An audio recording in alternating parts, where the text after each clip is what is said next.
This is Father Patrick Briscoe. And this is Father Gregory Pine. Welcome to Godsplaining. Thanks to all who support us.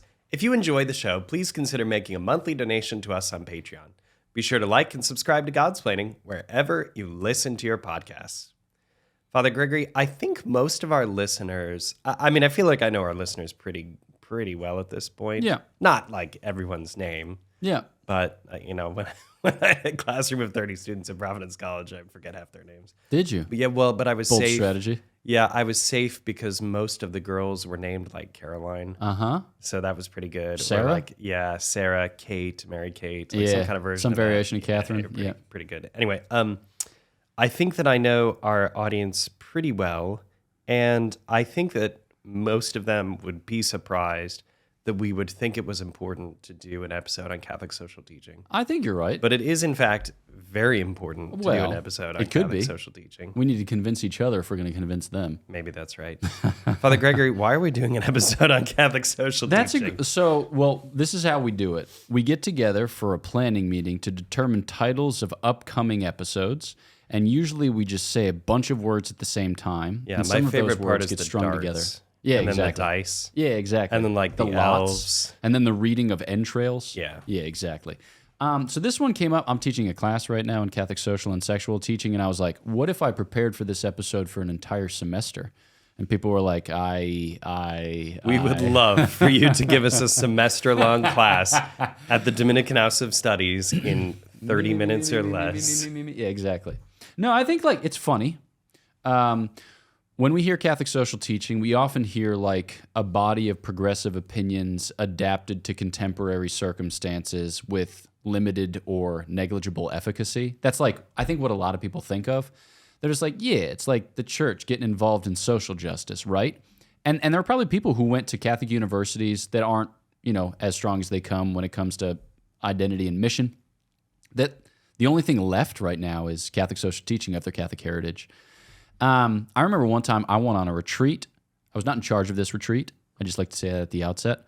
And it was for like a Catholic campus ministry, but it was run by a particular individual who had a particular understanding. This is so vague. Particular understanding as to the church. It's good. But I'm just trying to defend all innocent parties.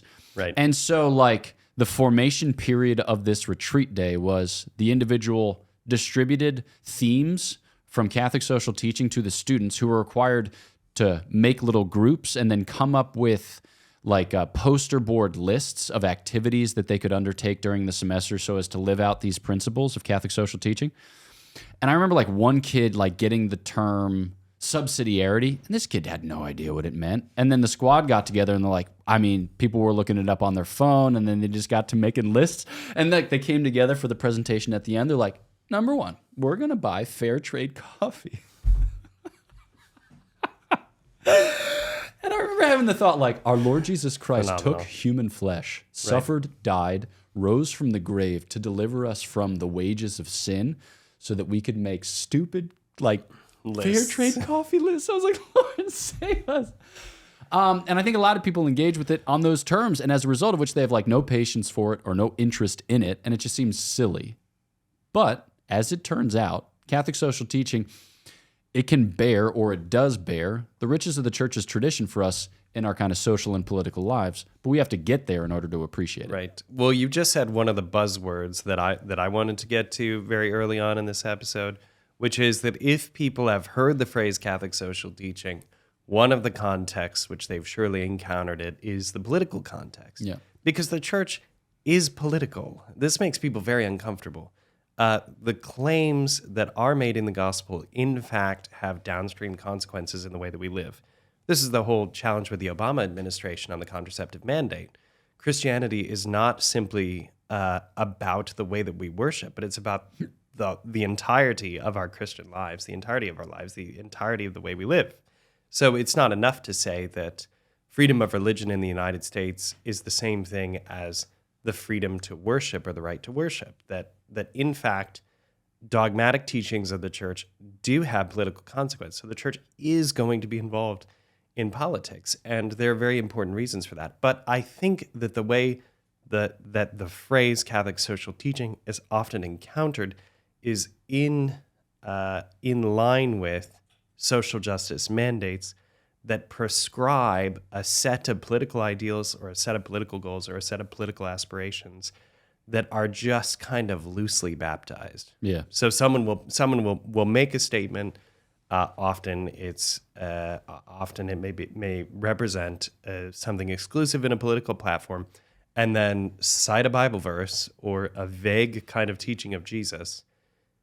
They'll say something like, "Whatever you do for the least of these, you do unto me," and they'll claim that this is the sum total expression of Christianity, and therefore that particular political platform must be supported because this is representative of the gospel. So I think a lot of people, again, keeping it broad, so that might not be as accessible to some as maybe I would want it to be, but I think that, again, it can be this set of teachings, Catholic social teaching, is often encountered in politics, and it can be immediately polarizing or be encountered as polemic today. So that's really the long and short of what I wanted to propose. Yeah, and I think that people have their own reasons for resisting what they might deem to be inappropriate incursion into the social or political sphere. I think we have kind of wonky notions as to our zone of autonomy, or the place in which we should be free from dogmatic or moral or otherwise authority-based claims.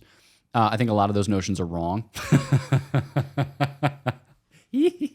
Nevertheless, what the church is saying, in effect, is we have this history of meditation upon the mysteries of the faith. Okay, so we have real dogmatic understanding of what God reveals and the grace that he mediates.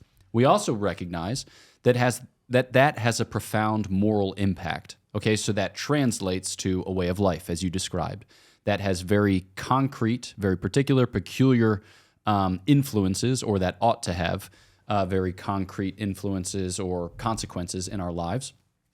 And that we can actually speak with some scientific precision, or we can speak with some determination as to what this looks like in the social and political sphere. That's all we're saying. Basically, like, the church knows God and loves God. God reveals himself and mediates his grace. We're able to formulate creedal statements on the basis of which, relationship or interaction, we can then live a coherent Christian life. But then as we bring that coherent Christian life to different settings, social and political, there are ways in which we should live and ways in which we shouldn't live. And that can get pretty fine-grained. Mm-hmm. And that the church can speak to particular political systems, for instance, like Marxism, right? Like socialism, like totalitarianism of whatever sort. But even also, like, it can speak to capitalism in its excess or in its defect or whatever, and prescribe certain behaviors which are salutary for Christians who heed that encouragement, which is wild. Now, when we refer to this thing, we started right away talking about Catholic social teaching as if it were a defined thing. Some things in our tradition are very defined. There are 10 commandments. Moses got them. They were inscribed in the tablets. He brought them down the mountain. Here are the 10 commandments. Nice little Mel Brooks quote for all of you fans out there. Nice. History of the World, Part 1. Round 1, smash. Round 2, we won't smash them. The Beatitudes, there are 8, 9, depending on the way you count, Beatitudes. When you look at other ideas surrounding Christian morality, there are prescribed traditional sets of virtues. There are 4 cardinal virtues. There are 3 theological virtues. When we start talking about Catholic social teaching, what does it mean for that to be a body, and where does it come from? Yeah. So I think often enough when people say Catholic social teaching, they're referring to an assemblage or a kind of group of conclusions, which conclusions can be further elaborated or teased out for particular social and political contexts. But these would be the things that are downstream of the dogmatic and moral claims as accommodated to our life together, our life in community. And these really start getting distilled, or they really start getting kind of concentrated as a doctrine or as a teaching in the 19th century. And so we'll often look to the last roughly 140, 150 years as a repository of these conclusions. And we'll find them enunciated for us in certain key documents of the Church's magisterium. Like, we're looking especially to papal encyclicals. And then we're also looking to consequential magisterial formulations of that teaching. And you can think here especially of the Catechism of the Catholic Church and the Compendium of the Social Doctrine of the Church, which we often, kind of hold side by side in these matters. So I think, a lot of people will point to Rerum Novarum, which is published in 1891. All right, so On May 15th, 1891, in fact. nice. Well I was done. disappointed. I looked it up because I was disappointed that it wasn't on May 1st. Yeah, exactly. That's what I was really hoping Yeah. for, the Feast of Joseph the Worker, but Yeah. Alas and alas. I Still think in May, Does it you know. does it antedate that feast? That's the question. It does. No, Okay. no, it certainly does. Yeah. Yeah. So Rerum Novarum, that's Pope Leo XIII, who reigned gloriously from 1878 to 1903 and was extremely, extremely engaged in these particular matters. I mean, he was engaged in all number of matters. He published a lot of what we would call today encyclicals, although some of them I think were formulated more after the manner of bulls. Right. But Rerum Novarum begins this continuous tradition in the modern magisterium of meditation on social and political issues. And so we'll rehearse it often enough at 10, 20, 30, 40-year intervals as a way by which to recover its teaching given contemporary problems. What's the earliest example that you can think of Catholic social teaching? I have a fun one that I want to run by you. But Okay. I mean, like, it depends on how principial you want to be or how tongue-in-cheek you want to be. I mean, like, a lot of Catholic social teaching courses will start with sacred scripture. Right. And they'll just start with the Old Testament, and they'll observe certain social or political ramifications for belief in the one God. So, like, one that comes through clearly is God says, take care of widows and orphans. See, the widows. That's what I wanted to mention. Not from the Old Testament, though, Okay. because I'm thinking Catholic social teaching in the life of the church. So I was thinking the neglect of the Greek widows in okay. Acts. Oh, nice. Okay. And that this is like the first moment where the church receives a doctrinal teaching on how we are to live. yeah.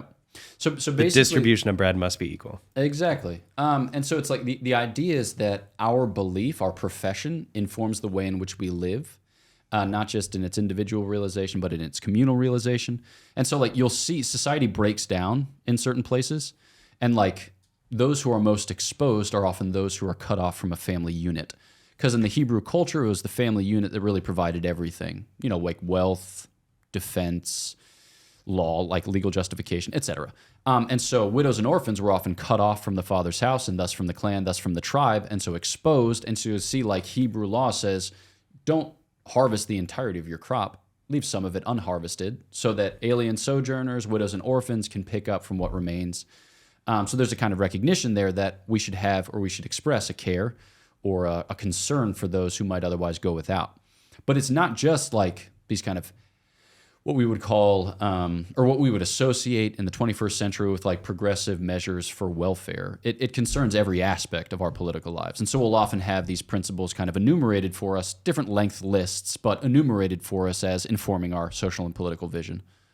This in the Middle Ages, I wondered if you had an example that's top of mind, because what I want to do is really push on this point that this isn't some kind of modern innovation in the church. Yeah. Because I think the point that Leo XIII did something different in Rerum Novarum is important. I think that's true. Yeah. But often people talk about Catholic social teaching as having begun with Leo XIII. Yeah, okay. And I think you can say that modern Catholic social teaching Sure. began with Leo XIII. Sure. But in the Middle Ages, for example, they were highly conscious of this. Yeah.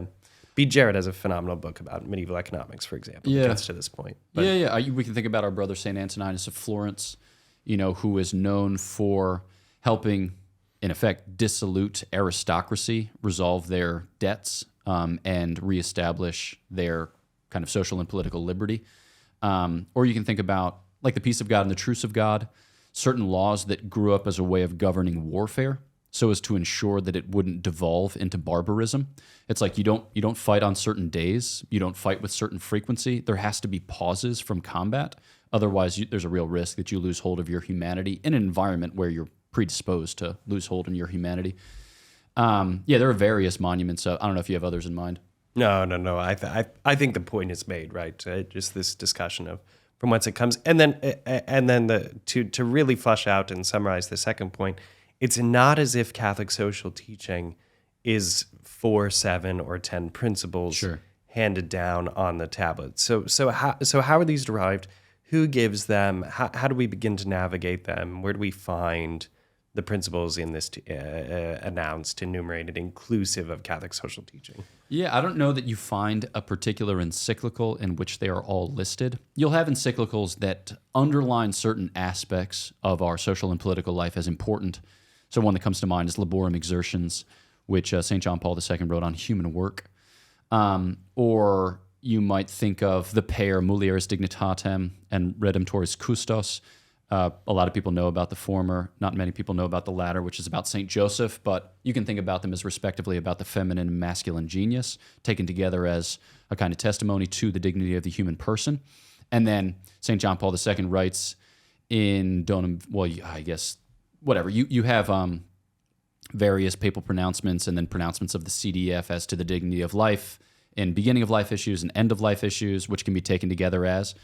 So I think the idea is basically the church continues to teach as a recovery of perennial principles and like with conclusions pertinent to the age. And then as we go through time, we'll often look back and then we'll distill or consolidate on the basis of what we have seen to be enduring or lasting. And so the Catechism does this, and then the Compendium of the Social Doctrine of the Church does this, and then other people, kind of commentators within the tradition, will make attempts to do this. So you'll see different lists, and those different lists enunciate, 4, 7, 10, 15, like however many the most important. But basically what we're talking about is how do the dogmatic and moral claims of the church, interfacing with our anthropology, like our humanity, how is that to be concretized for different aspects of our life together? Recently, Pope Francis has picked up, and this became actually one of the major themes of Pope Francis' approach to church teaching in general, is highlighting this principle of human dignity. Is that something Pope Francis created? Where did that come from in the tradition? And how does that situate itself within the context of the rest of Catholic social teaching? Yeah, sure. No, so it's obviously not something that Pope Francis made up. It's something that, again, it has roots. It has anthropological roots, it has scriptural roots, and then we see receptions of that teaching in various ways, throughout the course of the church's life. So like, for instance, you can think about the way in which the emperor was made to seek penitential reconciliation with St. Ambrose, because he had, perpetrated atrocities, and he had to make public penance as a recognition of the fact that it's like not what you do to people. Or you can think about other things like Francisco de Vitoria, for instance, in the 16th century. He teaches at the University of Salamanca between 1526 and 1546. He's largely lauded as the kind of creator, as it were, or consolidator of international law.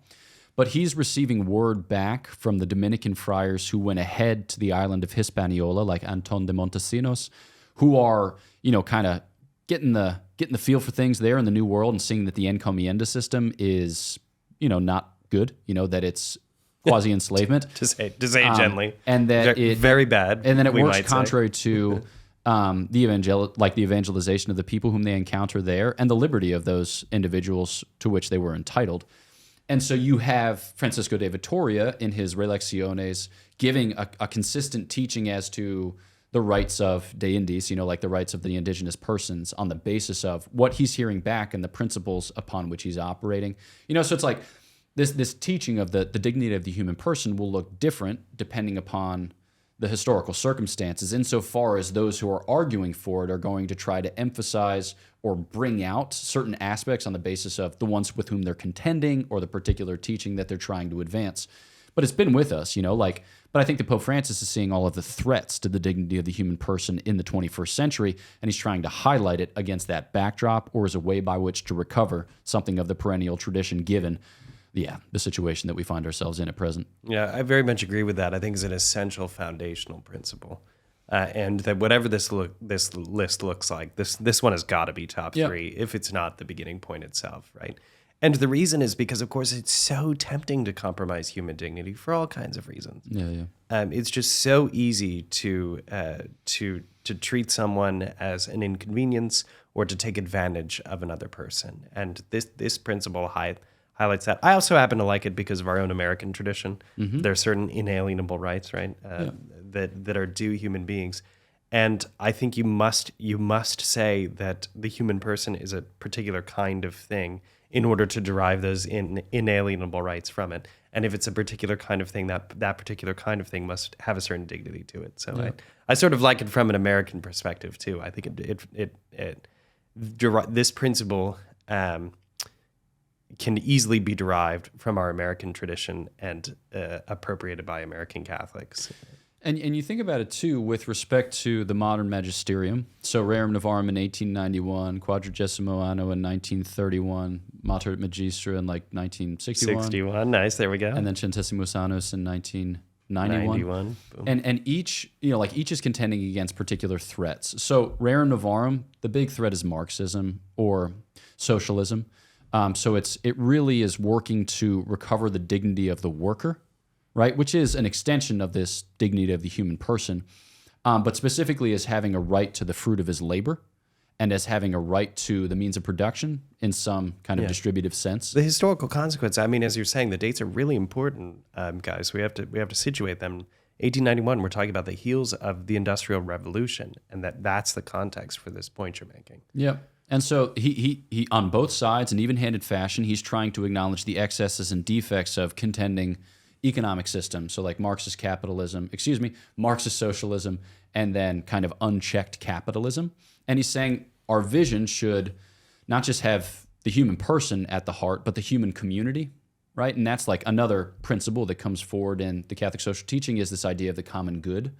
That we as individuals aren't like ends in ourselves as somehow free-floating monads, but that we're meant for a human community, a social and political community, and that's not to say like we're just cogs, or it's not to say we're just parts of a whole in the crass sense of that, but it does mean that we have higher aims than we can fulfill just left to ourselves or within the setting of our family, that we have social and political aims. And so like a lot of the other principles of Catholic, conclusions of Catholic social teaching, are a distillation of that or a kind of recognition and codification of that. Yeah, let's continue on because I think the history is important here. So 40 years later, when we get to Quadragesimo Anno, sorry, Yep. In 1931, we've experienced the Great Depression in a particular way in the United States, but globally. Mm-hmm. So when Pius XI was responding to that, what was he arguing for? Yeah, you can think about this especially against the backdrop of the long 19th century. People talk about the long 19th century as lasting from 1789 to 1918. And it's like epical, world historical in the changes visited upon, especially Europe, but then the New World as well. Because you go from the Ancien Regime, you go from a largely monarchical, aristocratic dispensation to an age of revolution. And just every imaginable revolution of every imaginable sort. And you have sowed seeds of destruction, and then in 1914 through 18, you reap the whirlwind. Because what you have in the wake of the First World War is massive disillusionment. And then you've lost like half of Europe to the Red Plague, as it were, to like the communist threat, which is real, which is not nothing. And people appreciate that. And so 1931, you're in the years l'entre-deux-guerres, and there's a real economic slump, and combined with a modernist lack of confidence in the human project and in the human trajectory. But still, there's a persistent need to repropose these principles, given the current circumstances, to furnish those who are working, with in goodwill or in good faith for the advancement of human people, not just as like a kind of vague political project or social or political project, but as one informed by ecclesial principles. So. Yeah, I don't know other things that are kind of pertinent to the conversation, but it strikes me that that's the big first kind of reenunciation of the principles of Rerum Novarum. Absolutely, and I think what I would argue we see from Pius XI is a stronger pronouncement of subsidiarity and of the importance of graduated order. Okay, sure. To basically take a look at the organization of society and to begin to insist on, well, how actually does this all hang together? Yeah, and it's also like, so 1927, I think, is the rise to power of Benito Mussolini. And then it's like 1933. You see, kind of like. You mean to suggest the Italian context would prompt the Holy See to respond to something? Well, Isn't that curious? Yeah. We're going to Rome here pretty soon for the canonization of Blessed Pier Giorgio Frassati, and those familiar with his story knows that he was very socially and politically involved, not just with like student groups, but with kind of like intermediate institutions, things that we'd think of like Kiwanis or Knights of Columbus or Rotary Club, or those are different things, I realize that. But these intermediate institutions whereby we realize our social and political goals on a local level, he was involved in a lot of those things. And he came into conflict with the Italian government increasingly on account of the rise of fascism. So this idea that you have to respect subsidiary ends, that you have to argue for a graduated order, makes sense in light of the rise of totalitarianism. Okay, so then we keep kind of moving on through this history, and we get Mater et Magistra with John the 23rd in 1961. Yeah. Situate us there. What's going on? So, yeah, I mean, there's a lot going on for sure. I think a lot of people, when they hear Catholic social teaching, they think of social justice. This is an important point. Social justice really kind of shows up for the first time in the literature in the 19th century, and then in the church's magisterial documents. I think it gets mentioned in Quadragesimo Anno, but it really gets mentioned in Pacem et Terris and at Mater et Magistra. And social justice is a kind of drift justice, because ordinarily you have general justice, which concerns the common good, and then particular justice, which concerns the individual. And that might be distributive, so it's the common, like the polity basically distributing goods to the individual, or commutative, which is the individual to the individual. What you have with social justice is originally it's used to cover general justice as concerns the common good, but that it kind of drifts to distributive justice. And then rather than thinking about our responsibility to distribute whatever store of goods we have, now it's a matter of my rights and what's owed to me and how I can accumulate a just reappropriation of social conditions to ensure, kind of like reorganization of institution, whatever, like people mean all manner of things by social justice, but often enough it's like progressive opinions about welfare. So that slide's happening here. Right, so it's a very distinct social order, and I think the document is beginning to reflect that. It's beginning to describe the common good as like a sum total of parts rather than an indivisible whole. So those are very interesting questions as concern political liberalism, because political liberalism is being normalized. Yeah, absolutely. Yeah. And the context, again, to underscore this, right, 1961, we're in the post-war era, and all of Europe is looking at the USSR. And they're trying to articulate, the Holy See is beginning to try and articulate a modern vision of what the Catholic Church is going to propose for what would make a just society against whatever is happening behind the Iron Curtain. So, I think that's very well said. Your point there about the tension, and then when you look at it against that, you can see a kind of desire to express the common good in a novel way for the Christian world. Yeah. Which then, kind of like brings us to not the present day, but you think with Centesimus Annus, 1991, the Berlin Wall just fell a couple years previously. And how did it fall? It fell through the Solidarity movement. And it's like solidarity means any number of things. At this point, listeners, you should be imagining John Paul II, like waving from heaven on high. Exactly, holding a koala. Bald eagles flying over a collapsed Berlin Wall. Solidarity means all manner of things. The most basic acceptation is universal brotherhood. So it's like, it's the we're all in this together dimension of Catholic social teaching. Like, if we are going to make it through, it's going to be by coming together, which will mean setting aside certain differences, but it'll mean doing the work of finding similarity. And so you have the dignity of the human person as radical, the common good as that towards which we're working. Subsidiarity is the way that you go about it. So each institution, according to its proper competence, each person motivated by a love of things local, where he can actually make a contribution, can actually shape the institution. And then solidarity is we come together in a way, recognizing that like we don't exert a lot of force, or like we don't wield a lot of power and maybe don't have political authority. But if we're going to bring about a just order, it's in coming together, more so in a recognition of likeness than in an accentuation of difference.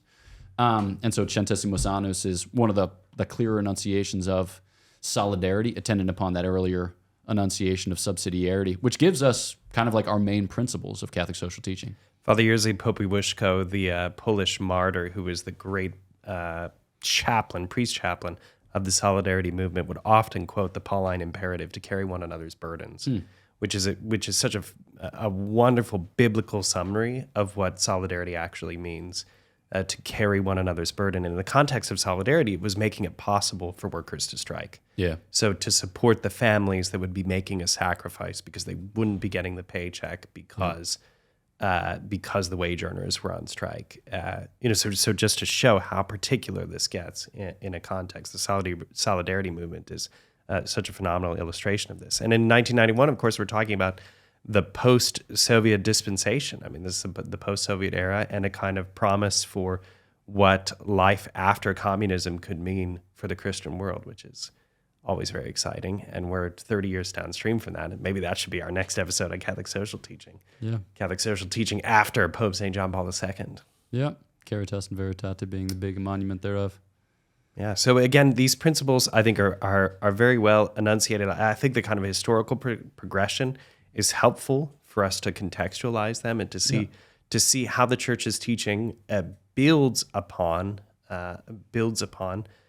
the context and actually responds to it. I mean, this is a very living thing. And for listeners, what I would encourage is to continue to challenge yourself on what those principles applied in your day-to-day life looks like. Yeah. No, and I think like it's kind of like a whimper instead of a bang if one just leaves it at that, like, good luck, you know? But I think that often enough, like Catholic social teaching informs our lives together in very simple ways, very modest ways, very humble ways. Exactly. Like contributing to the common good for us is often a matter of contributing to the family and other intermediate institutions. Like it sounds crass, but like it means like showing up for your local sports teams. It means contributing to your local municipality. It doesn't just mean like voting, paying taxes, serving your jury duty. It means building up the institutions which themselves build up the polity, which itself is the ordinary setting in which our lives take shape. You know, because like this is like not all goods are available to us as individuals. Not all goods are available to us as families. Like we need to associate as a reflection of our nature, right? And as a realization of our end. And so I think it's like in learning to prefer the common good to our individual good, in cultivating the type of appreciation for the dignity of the human person and the subsidiarity and solidarity which we can deploy, we really do humanize our lives rather than permitting them to be kind of ground down and chewed up by the corporate man or by the political totalitarian just waiting in the wings, which is, yeah, that's what it is. Friends, I hope you enjoyed this romp through history and random assortment of principles. We are going to continue to be thinking and talking about this. So if you have thoughts or questions, please send them in. We'd love to hear from you. If you want to challenge Father Gregory and show him why he's wrong, I especially want to hear that. So drop a comment on the YouTube page of this video or send us an email. You can find our email address over at godsplaining.org. If you visit our website, you can shop Godsplaining merch. Who doesn't want to wear our fine little doggo with his torch? We have socks. We have all kinds of fun stuff over there. We also have information on upcoming Godsplaining events. You won't want to miss what we're up to. Some really great things on the horizon there. Always, we ask that you would follow us, like, and subscribe to Godsplaining wherever you listen to your podcast. Check us out on social media for our latest little updates. Again, please send us your comments. We love hearing from listeners. Rate our podcast wherever you listen to it and write in, and we will get to your thoughts and ideas such as we're able. Otherwise, please continue to pray for us. Know that we're praying for you. God bless. Father Bonaventure, if you had to choose between getting Warby Parker glasses, subscribing to a YouTube channel, or flossing your teeth, what would you choose? Oof. I guess, to be honest, subscribing to a YouTube channel. See, folks, it's not as bad as flossing your teeth or getting Warby Parker glasses. Please subscribe to Godsplaining. Cheers.